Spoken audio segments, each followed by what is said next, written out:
Welcome to Rawat classes channels. Student, आज हम class 12th की मैथ्स की डिटरमिनेंट्स करेंगे। जो हमारी एक्सरसाइज चल रही थी उस एक्सरसाइज को कंप्लीट कर दिया हमने 4.2 को। जिसने नहीं देखा है उसे देखिए। आज हम 4.3 एक्सरसाइज करने से पहले 4.3 के अंदर जो हमारी प्रॉपर्टीज़ लग रही हैं उससे बेसिस मैंने इंट्रोडक्शन लिया है उसका। 4.3 का इंट्रोडक्शन करेंगे, फिर हम एक्सरसाइज कल कंटिन्यू करेंगे ताकि हमें 4.3 के अंदर जो हमने मेथड यूज़ करनी है वो हमें पता चल जाए। ठीक है, आपको कोई भी मैथ डिटरमिनेंट्स दिया होगा उसमें आपको क्या करना है, माइनर और कोफैक्टर निकालना है। तो माइनर कैसे निकलते हैं देखिए। माइनर निकलते हैं हम इसका M11 लेंगे। इट मीन्स फर्स्ट रो और फर्स्ट कॉलम को क्या करेंगे, हम हाइड करेंगे। क्या करेंगे, फर्स्ट रो फर्स्ट कॉलम को हाइड करेंगे। तो यहाँ पर क्या बचेगा, फर्स्ट रो फर्स्ट कॉलम को हाइड करा तो क्या बचा, 3 5 1 2। इस तरह से देखिए, फर्स्ट रो को हाइड करना है और फर्स्ट कॉलम को हाइड करना है। फर्स्ट रो फर्स्ट कॉलम, तो क्या बचा 3 5 1 2। फिर बनाया, इसको सॉल्व कीजिए।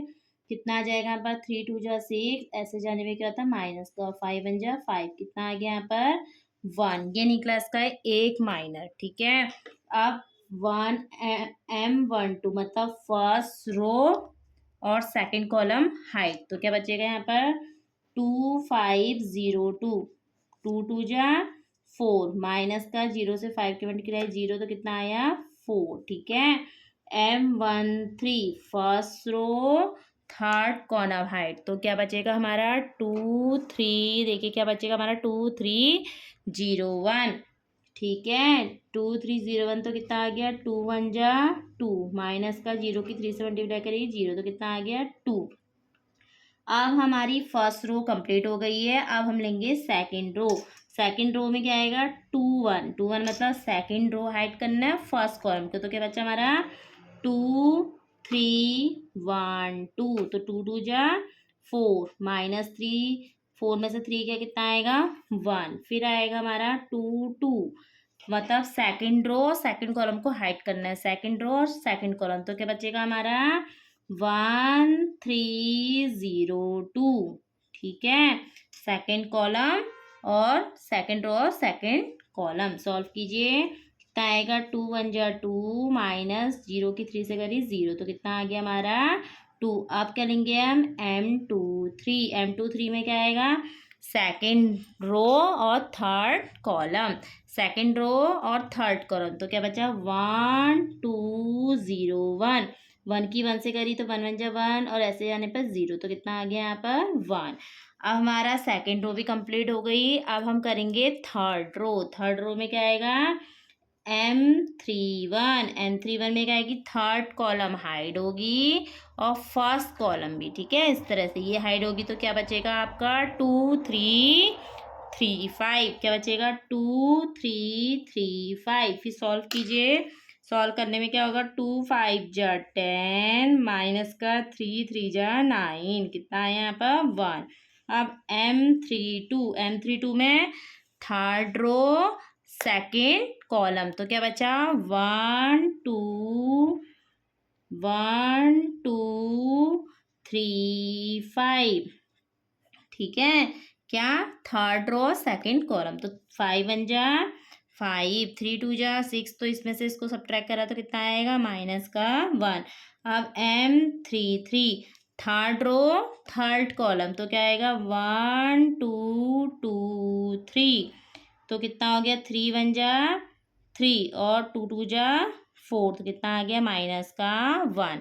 इस तरह से निकलते हैं आपके माइनर। अब निकलेंगे हमारे कोफैक्टर। कोफैक्टर कैसे निकालेंगे, कोफैक्टर सिंपल होता है। क्या करना है यहाँ पर A11 लिखना है और -1 की पावर, -1 की पावर कितनी है 1 1, इन दोनों को ऐड करते हैं 1 + 1, और यहाँ पर आ जाएगा M11।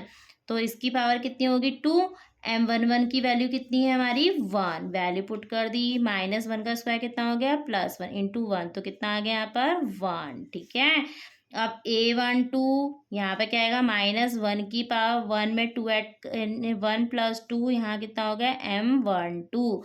तो 1 में 2 ऐड करा कितना आएगा 3, और M12 की वैल्यू कितनी है 4, तो -1 का क्यूब कितना हो गया, -1 इंटू 4, तो 4 1 जा 4, तो कितना आ गया, -4। ठीक है, अब हम क्या करेंगे, A13, तो A13 में क्या होगा, -1 की पावर क्या, 1 प्लस 3, और यहाँ पर M13, तो -1 की पावर कितनी हो गई, 4, तो M13 की वैल्यू कितनी है, 2। किसी की पावर यदि ऑड होती है तो साइन माइनस का आता है, यदि अंदर माइनस हो, और यदि इवन होती है तो उसकी वैल्यू क्या आती है, प्लस की, तो +1 इंटू 2, तो 2 1 जा 2। अब आएगा A21 में भी वही प्रोसेस होगी, क्या प्रोसेस होगी, -1 की पावर 2 + 1 इंटू M21, तो -1 की पावर कितनी होगी, 3, M21 की वैल्यू कितनी है, 1।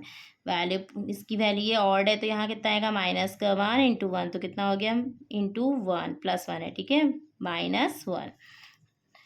अब आएगा हमारा A22 में क्या होगा, -1 की पावर 2 + 2, जो चीज़ यहाँ पर है ना वही जोड़ना है, तो यहाँ पर M22, इसकी पावर कितनी हो जाएगी, 4, M22 की वैल्यू कितनी है, 2, तो इसकी पावर इवन है तो ये कितना हो जाएगा, 1, 2 1 जा 2, ठीक है, 2 1 जा 2। अब आएगा हमारा A23 क्या होगा, -1 की पावर 2 + 3, तो यहाँ कितना हो गया, M23, तो -1 की पावर कितना है, 5, M23 की वैल्यू कितनी है, 1, तो इसकी पावर क्या है, 5 है ना, जो ऑड है, तो ये कितना होगा, -1 इंटू 1, तो -1 1 कितना हो गया, -1।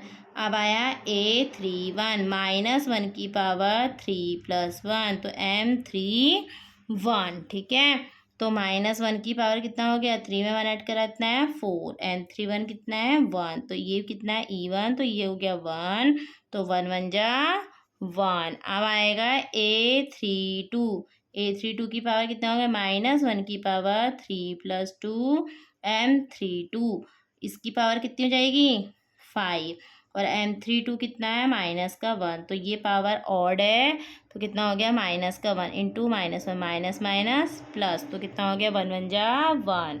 अब है A33, तो -1 की पावर कितना, 3 + 3, तो M33, तो -1 की पावर कितना हो जाएगा, 6, M33 की वैल्यू कितनी है, -1, तो ये कितना है, इवन है, तो कितना होगा, 1 इंटू -1, तो इससे इसकी मल्टीप्लाई कितना आ गया, -1।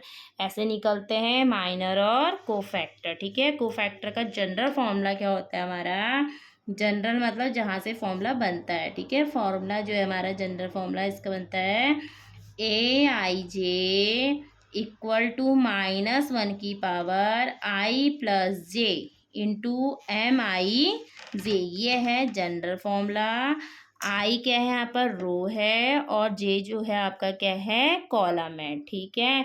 तो इस तरह से हमारा जनरल फॉर्मूला बनता है। फिर हमने यहाँ से A11 निकाला। हमें सबसे पहले कोफैक्टर निकालने के लिए हमें माइनर आना जरूरी है, माइनर निकल जाएगा तो कोफैक्टर हम निकाल सकते हैं, ठीक है।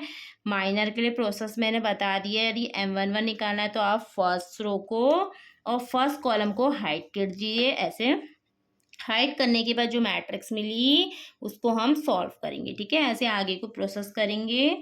फिर उसके बाद कोफैक्टर निकालने के लिए हम A11 करेंगे, -1 की पावर जो भी यहाँ पर लिखा होगा उसको ऐड करना और M11 लिखना, ठीक है। वैल्यू को सब्स्टिट्यूट करने के बाद तब हमें उसके क्या निकलेगा, माइनर और कोफैक्टर। अब हम करेंगे इसके बाद, कल हम करेंगे एक्सरसाइज कौन सी, 4.3, उसमें आपको माइनर और कोफैक्टर क्या करने हैं, फाइंड करने हैं। उसे बेसिस हम क्वेश्चन क्या करेंगे, कल पुटअप करेंगे। आप इसको ढंग से देख लीजिएगा और करिए, जो प्रॉब्लम होगी वो मैं सॉर्ट आउट करूँगी, ठीक है।